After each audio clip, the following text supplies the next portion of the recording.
Okay, I am going to read Stay 4 with you. You guys at home are responsible for pausing the video. If I decide to say pause, I may not, because you guys are good enough at this point to know when to do that. To pause and write down or type down your information in your interactive notebook. You should be on slide, when we're reading Stay 4, you'll be on slide 22, I believe. Yeah. In fact, right now I'm going to update it. This is going to be Stay 4. Save 4. IV. Characters. Settings. That's tiny. Let me zoom in. Characters, settings, conflict, events. You can color code them. Purple, conflict is blue. Settings is yellowish. Characters are pinkish. That's wrong. Characters are yellow. Settings are green. Okay. So you can update this. Don't do it until, obviously you won't after the video, because on this video, or this video is going to be on the right-hand side of your Stay 4 page, okay? So that's where it's going to be, right here. All right. Let's read A Christmas Carol, Stay 4, The Last of the Spirits. The phantom slowly, gravely, silently approached.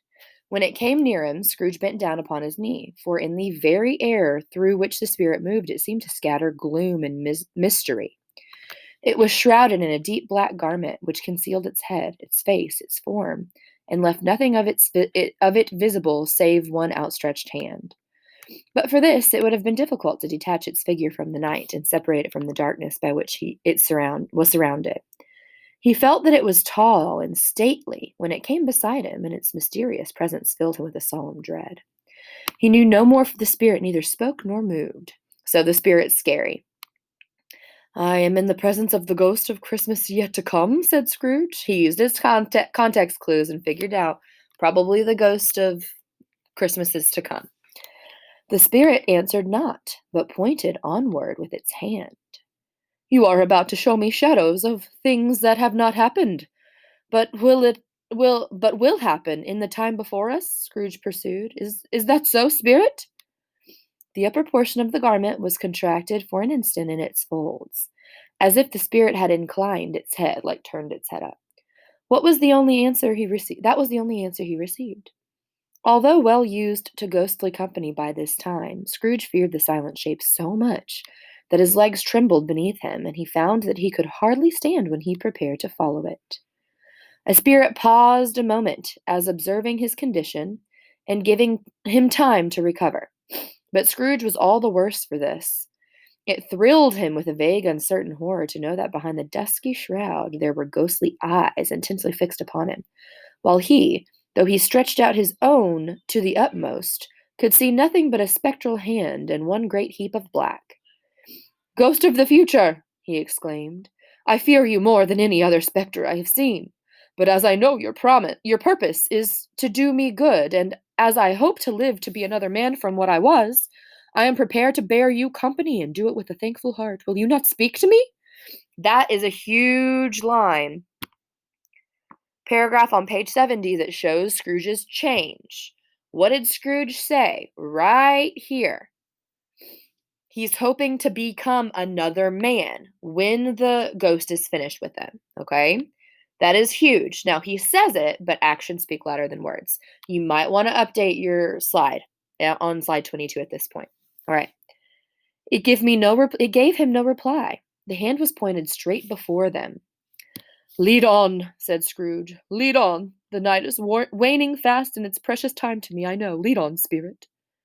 The phantom moved away, as it had come towards him. Scrooge followed the shadows of its dress, which bore him up, he thought, and carried him along. So he's helping guide Scrooge. They scarcely seemed to enter the city, for the city rather seemed to spring up about them and encompass them of his own act. This is a setting. But there they were in the heart of it, on change amongst the merchants who hurried up and down and chinked the money on their pockets and conversed in groups, and looked at their watches and trifled thoughtfully with the great gold seals and so forth, as Scrooge had seen them often. The spirit stopped beside one little knot of businessmen. Observing that the hand was pointed to them, Scrooge advanced to listen to their talk. So the spirit is pointing them to a group of men talking. No, said the great fat man with a monstrous chin. I don't know much about it either way. I only know he's dead. When did he die? Inquired another. Last night, I believe. Why, what's the matter with him? Asked a third, taking a vast quantity of snuff out of a very large snuff box. I thought he'd never die. God knows, said the first one with a yawn. What has he done with his money? Asked a red-faced gentleman with a pendulous excrescence on the end of his nose that shook like the gills of a turkey cock. Turkey gobble. I haven't heard, said the man with the large chin, yawning again. Left it to his company, perhaps? He hasn't left it to me, that's all I know. Now, who do you think he's talking about? Probably Scrooge. This pleasantry was received with a general laugh. It's like to be a very cheap funeral, said the same speaker, for upon my life I don't know of anyone who goes to it. Suppose he makes up a party and volunteer. I don't mind going if a lunch is provided, observed the gentleman with the excrescence on his nose. But I must be fed. I make one. If I make one. Another laugh. Well, I am the most disinterested amongst you, after all, said the first speaker, for I never wear black gloves and I never eat lunch. But I offer to go if anyone else will. When I come to think of it, I'm not sure if I wasn't his most particular friend, for we used to stop and speak whenever we met. Bye-bye. Speakers and listeners strolled away and mixed with the other groups. Scrooge knew the men and looked towards the spirit for an explanation. The phantom glided on into a street. Its finger pointed to two persons meeting. Scrooge listened again, thinking that the explanation might lie here. He knew these men also perfectly. They were men of business, very wealthy, and of great importance. He had made a point always of standing well in their esteem in a business point of view, that is, strictly on a business point of view. So he knew these businessmen and they did business together, and he wanted to stay in their good business graces so that he could profit from them. How are you? Said one. How are you? Returned the other. Well, said the first, old Scratch has gotten his own at last, eh? So I am told, returned the second. Cold, isn't it? Seasonable for Christmas time. You're not a skater, I suppose. No, something else of. Good morning. Not another word. That was their meeting, their conversation, and their parting. Scrooge was at first inclined to surprise that the spirit should attach importance to conversation apparently so trivial, meaning not important, but feeling assured that they must have some hidden purpose, he set himself to consider what it was likely to be. He has no clue they're talking about him right now. They could scarcely be supposed to have any bearings of the death of Jacob, his old partner, for that was past, and the ghost Provence was the future. Nor could he think of any immediately connected with himself to whom they could apply them. But nothing doubted that whosoever they applied had some latent moral of his own improvement. He resolved to treasure up every word he heard, and everything he saw, and especially to observe the shadow of himself when it appeared. For he had an expectation that the conduct of his future self would give him the clue he missed, and would render the solution of these riddles easy. You should probably pause and update. You don't need to update characters. These characters are not important characters, but you do need to update your events and settings. Once you're done, come back. He looked about in the very place for his own image, but another man stood in his accustomed corner, and thought the clock pointed at a usual time. Though the clock pointed at a usual time of day for being there, he saw no likeness of himself amongst the multitudes that poured in through the porch. It gave him a little surprise, however, for he had been revolving in his mind a change of life, and thought and hoped he saw the newborn resolutions carried out in this. So he's looking for himself in the crowd, walking around, and he's not seeing himself, but all he's thinking is, I've changed, so I'm probably doing something good for somebody right now.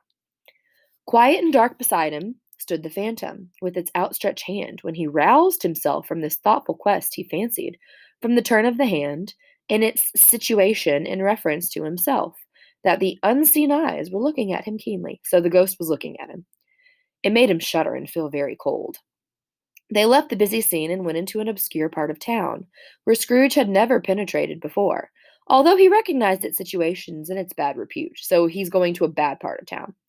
The way they were foul and narrow, the shops of houses wretched, the people half naked, drunken, slipshod, ugly. Alleys and archways like so many cesspools, disgorged with their offensive smell and dirt and life upon the straggling streets.